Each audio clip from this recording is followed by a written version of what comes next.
Carolina Panthers trade to the top of the 2023 NFL Draft to select quarterback Bryce Young. And the results thus far, let's just say they're a little mixed. So you gotta wonder, if Carolina had an opportunity to go back and make a different pick, would they? What's crack-a-lackin'? It's your boy Broshmo. Just in case you did not know, so go ahead, become bro and subscribe. Leave this video a thumbs up if you enjoy the content as always. Let me know what you think in the comment section below, where we have that nice, beautiful football discourse, as we're going to be going back to the 2023 NFL Draft and redrafting it. I am going to be using the draft order prior to the start of the draft. So without further ado, let's go ahead, get into this sucker with the Carolina Panthers, and I'm going to be selecting, not Bryce Young, I'm going CJ Stroud. Now, I didn't think there was a big gap between Stroud and Young going into the draft, and just with Stroud's play thus far this season, it seems a little obvious to go with him. Am I saying Bryce Young, he's a lost cause? No, I'm not. I'm still willing to bet Bryce Young ends up turning out pretty well.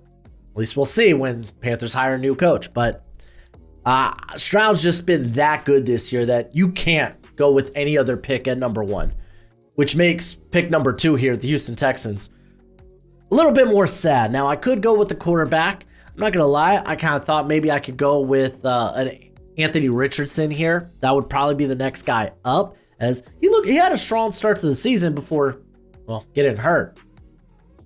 But I'm going into this, I was thinking maybe with that 12th pick, I could get away with maybe getting like Will Levis. And I'd feel okay. I'd feel fine with that.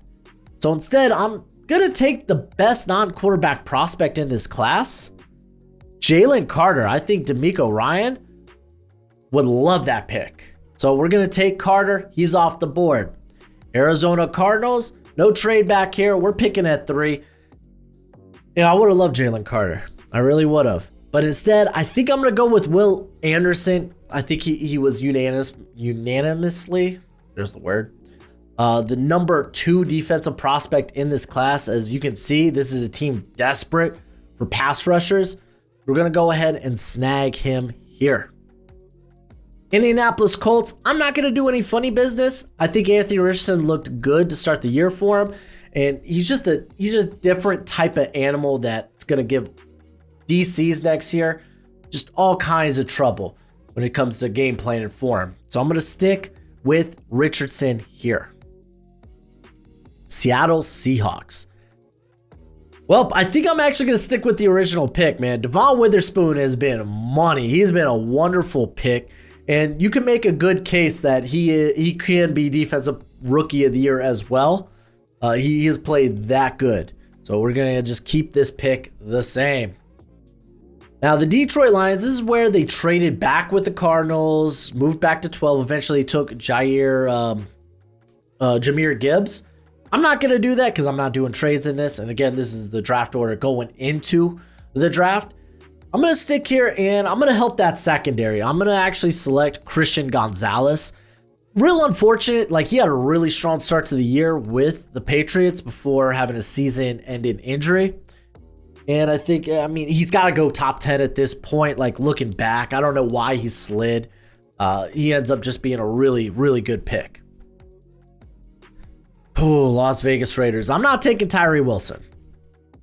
Tyree Wilson might end up being really good for the Raiders, but this season hasn't looked great, though he's looked better now that Antonio Pierce has taken the reins here. But I think instead I am going to go with that quarterback of the future. I'm taking Bryce Young here.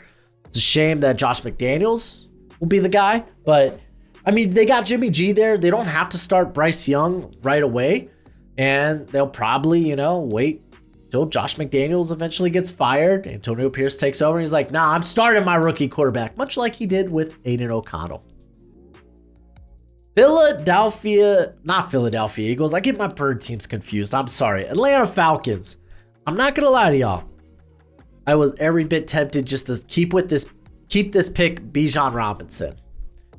Bijan's that good, but I think I'm going to go with the more valuable position. And the Falcons actually got they had a front row to this guy's debut. I'm actually going to go with Will Levis. I think the Falcons quarterback situation has been that bad this year. Ritter hasn't been that good. We all knew Heineke wasn't going to be the answer. So I'm going to take Will Levis. I think he's shown enough to say, like, to people that is like, yeah, he probably should have been a first rounder. And I mean, to be fair, like teams like the Titans, they were trying to trade back into the first round to select him. So we're going to go ahead and snag him there. Real quick, I want to give a shout out to our wonderful sponsor, Underdog Fantasy. When you sign up using promo code Broshmo at Underdog Fantasy, then they will match your first deposit up to $100 dues, whether it's weekly best ball or my favorite, higher or lower on player props. Underdog, they got you covered. And some of Gojo's favorite picks this week all revolve around the Steelers. He's like, no, Matt Canada, no problem. Hit higher on Kenny Pickett. Hit higher on Deontay Johnson. Yeah, okay. Deontay had a little effort issue last week, which means he's got something to prove this week, and that 48.5 is looking mighty saucy. That's right, that's right, that's right. Remember, when you sign up, it's promo code Broshmo, but please, with everything, bet responsibly and bet within your means. Let's get back to the video. Chicago Bears. Hey, look, you can get a tackle here and not have to move up a spot or move back, I guess. They did move back. They got a 4th rounder out of it. I still think they should have taken Jalen Carter. I will take a tackle here. And again, I'm still, this is a nice mixture of what we've seen on the field thus far and how did I project them to be in the NFL. I'm going to stick with Paris Johnson. Darnell Wright's been solid. And I think the play between Johnson and Wright hasn't been too wildly like different. I think both have been like, okay, they look like rookies, but you can see why they were first rounders. Paris Johnson was my OT1, so I'm going to stick with him there. Philadelphia Eagles. So they moved up, got Jalen Carter, Howie Roseman. He just knows how to fleece. This man maneuvers the draft so stinking well. That won't be the case here. So what do? I think we take Bijan Robinson. You see how good DeAndre Swift has been behind that Eagles offensive line. Imagine if you had 4 flipping years of Bijan Robinson, a team that will actually utilize him. Throwing shade here at Arthur Smith, what can I say? But yeah, no, it feels like the right pick. You already have the perfect offensive line, so you could actually maximize on that first contract. You have Bijan before. Okay, now you got to spend money to keep him, like a lot of money. Now you could probably let him walk, but I think Bijan's worth every penny to a team like the Falcons. Tennessee Titans. I like the Peter Skoronski pick. I think he's been really, really solid for them this season, but if they just see him as a guard only, this offensive line's a mess. If a guard's not gonna flip this offensive line. You need a tackle. You need to at least start with one tackle. I know that they got Andre Dillard. I think you can still start him at left and get a good right tackle here. And I'm going to take Broderick Jones. I think he's looked really darn good for the Steelers. I think he just projects well. It doesn't really matter which side you play him on either. The Houston Texans, man. CJ Stroud and Will Levis were stellar picks. They really were. Fortunately, neither of them ends up being available. We got Jalen Carter. I think we're just going to keep building through the trenches, and I'm going to take Peter Skoronski to come in and play guard. I think he's one of the top players on the board at this point. You build the trenches, and you don't trade your first rounder. So in the 2024 draft, you will be able to attack the quarterback position. You want to. You can move up. So we're going to go with that there. Green Bay Packers. Ooh. Packers. I was thinking maybe I could go with edge. Like Lucas Van Ness. He hasn't seen a ton of time, but he looks, you could see why he was a higher draft pick. As you can see the upside with him, he just needs a lot more polish, but I don't think I'm going to go that area. Rashad Walker has honestly started to put it together at left tackle. So I think I'm actually, instead, they get Jaden Reed in this draft, right? I think I'm going to go ahead and snag Jordan Addison instead. to come and contribute there. So you now have a nice like Christian Watson, Addison, and Dobbs. The New England Patriots, unfortunately, you don't end up getting Christian Gonzalez. Kind of is what it is. You can make the case to get a left tackle here. Problem is DeJuan Jones and Darnell Wright both have played right tackle this year. I mean, you can make the case Darnell Wright could really play either side, and I think that's fair, but I think I'm going to stick with what the Patriots did in selecting a corner. You could also make a case to get a wide receiver here, but I think higher on my board would be the corner. I'm going to go with Joey Porter. He's been really good for the Steelers, and I think he fits the scheme for the Patriots. We got the New York Football Jets, and this is where I'm going to take a tackle. We've seen this team be banged up, but still, you could they have offensive line problems. They need to add more talent to it, and I think you're in the right place to do that with Darnell Wright, whether he's playing left tackle or right tackle. And you can literally do whatever you want with Elijah Vera Tucker there. Washington Commanders, they took Emmanuel Forbes here. Not the best rookie season, I'll just say that. I don't think we're going to stick with the corner position because, I don't know, like you could take Deonte Banks here, and I think that would be fair, but I want to protect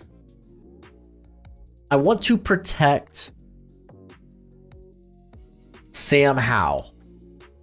And Andrew Wiley, I thought was a bad sign-in anyway, so screw that. We're going to take DeJuan Jones, who stepped in for Jack Conklin after he had his season-ended injury, and he has looked the part. Ends up looking like a absolute steal. Pittsburgh Steelers. So we were able to, who did they get? Oh, Broderick Jones, that's right. Well, doesn't look like that's going to be the case, and I don't think there's another tackle I'm willing to take at least this high. So instead, I will go with Deonte Banks. I like the idea of going corner. As you can see, outside of Joey Porter, they really got nothing going on at the corner position. So we'll grab Banks, man. Banks has been really, really solid. Detroit Lions. We grabbed Christian Gonzalez. Been stellar. I'm going to go ahead and select Jahmyr Gibbs, who has been really good for the Lions. So look at that. Look at that in a redraft. Yeah, you don't get Jack Campbell, and I think that's fine. Instead, you get a stud at corner, and you still get your running back in Gibbs. Apparently, he was running back one for him. Who would have thought? Tampa Bay Buccaneers. I took some time to really think this one out. I thought about going back with Kalijah Kancey because he's been solid for him, but they need edge rushers. They desperately do.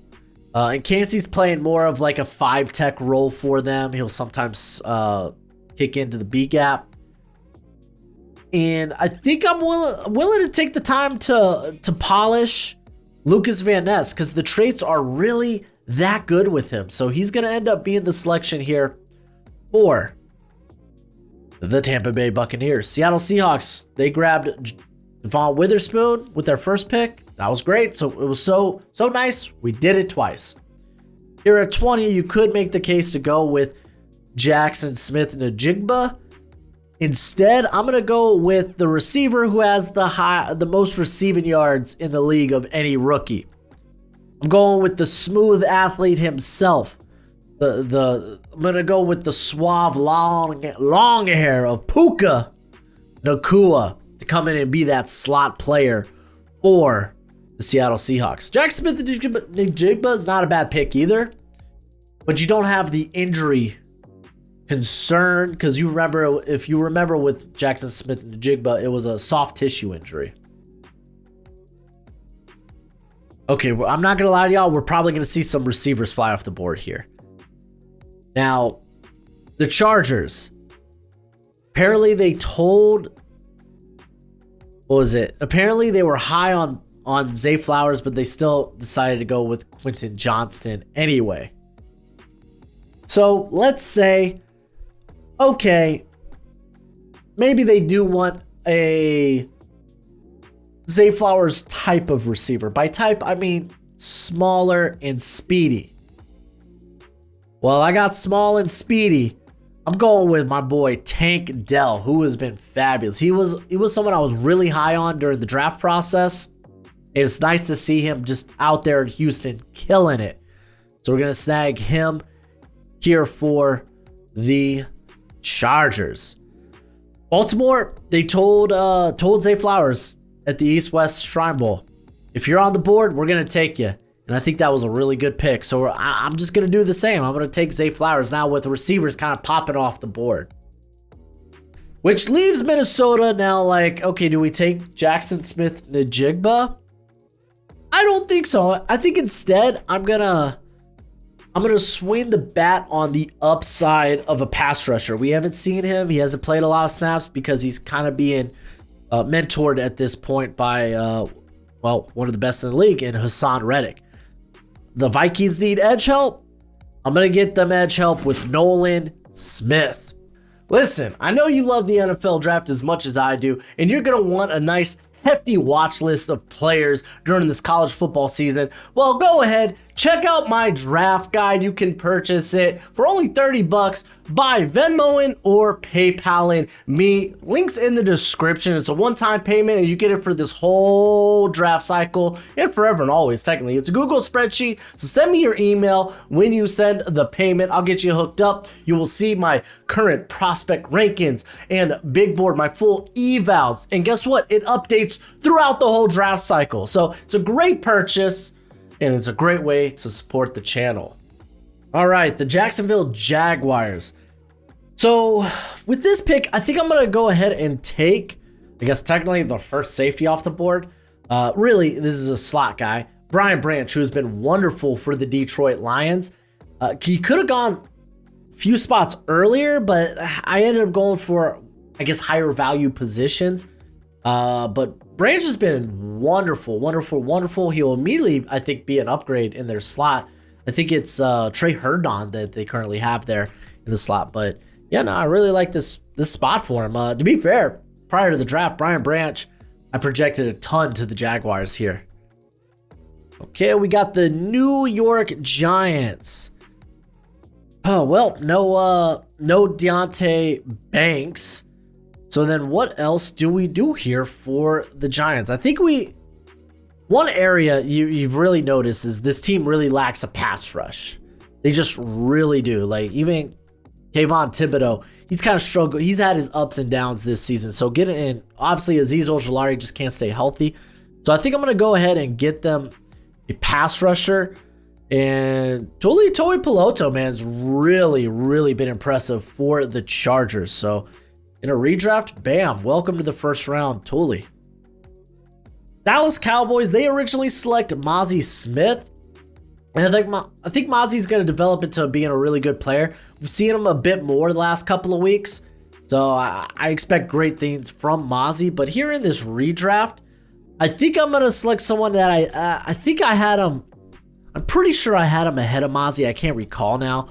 But he's been stellar for the Steelers. I'm going to take Keanu Benton there at that pick. All right, we got the Buffalo Bills, and I think Dalton Kincaid's been really good. He's been pretty darn solid. But right now, best tight end you could dare say. I say I think Sam Laporta kind of edges out any of the tight ends in this class currently right now. And in terms of usage, he has been used very similarly to Dalton Kincaid, to where he's played a lot in the slot. He's actually played quite a bit on the outside as well, and he can play in line. So we're gonna go with Sam Laporta. We're gonna keep with the same position, different player. Though Kincaid again has been really good this year. Ooh, all right. Cincinnati Bengals, kind of a tough position. I don't think I want to go with edge here, though. There's decent edges on the board. Like Will McDonald, Miles Murphy. I think Miles Murphy's going to end up paying dividends. A little bit we've seen from him. I think he's been relatively solid. Tyree Wilson, I just never was really that high on going to the draft. And I kind of see why now. But I think ultimately he's going to be a solid player. I don't know if he's going to be one worth a top 10 pick. BJ Ojulari is kind of a thought here if you want to go edge. But I don't think I'm going to go edge. I think I'm going to go with the interior. knowing DJ Reader is in the final year of his deal, I think it would be wise to go with a guy like Mozzie Smith. Get that meat in the middle. Also a guy that made Bruce Feldman's Freaks list back in 2022. The New Orleans Saints. I kind of had a little bit of trouble with this pick. I think ultimately I ended up settling on, okay, maybe we don't go with edge. I almost considered, but I think in terms of scheme, the edges on the board didn't entirely fit. So I was like, okay, let's go back to defensive interior. And I was like, Kalijah Kancey, but I don't really think he fits the Saints scheme. And I found myself back at, okay, well, I guess I'm getting Brian Brazee because he's been solid for him. He's been solid. So we're going to go ahead and stick with the same pick there. But this, okay, for the Eagles, I am going to go with Kalijah Kancey for this pick. I think with Milton Williams, I believe is a free agent after this season, potentially. If not after this season, after the next. You get a guy that can operate. Honestly, I think Kalijah Kancey, he could win outside. He could win over top the tackle. He could win into the B gap. He gives you a lot of flexibility. And again, this is a Eagles team that they try to address needs before they become needs. So I'm going to grab Kancey here. He's been really good for them. Kansas City Chiefs. Fun fact, they got a receiver problem. How so? They don't have receivers. What about Rashee Rice? He's been turning it on. Yes, he has. But I think Jackson Smith-Njigba is a better player as of right now. Like in terms of projection, obviously Rashee Rice has had the better season. But I think JSN will end up being the better player long term. I don't know. We'll see. We'll see. But I'm going to snag him here for the Kansas City Chiefs. Now, we only had 31 picks in the 2023 NFL Draft. The 32nd pick ended up being, I guess, technically the start of the second round. But we're still going to go ahead and make it. Because, come on. First round of the NFL Draft, first round, it should have 32 picks. So we get to pick for the Steelers here. And I'm going to stick with them going with the tackle here. I feel good at this point going with the Anton Harrison. He has looked every bit like a rookie this year. You've seen what has made him a first round pick. But at the same time, he's going through his rookie lumps and bumps. So we're going to snag him here to finish off the draft. Admittedly, hey man, some teams, they drafted well. And fortunately in this redraft, a lot of their players got sniped. But for the most part, I thought this was fairly interesting. It's a fun exercise to go back, look back, and see what players have really played well and make you really look in hindsight like, okay, they probably should have been taken much earlier than they initially were. But that's it for the video. Go ahead, do that YouTube thing. And as always, until next time, you be easy, my friends. Later.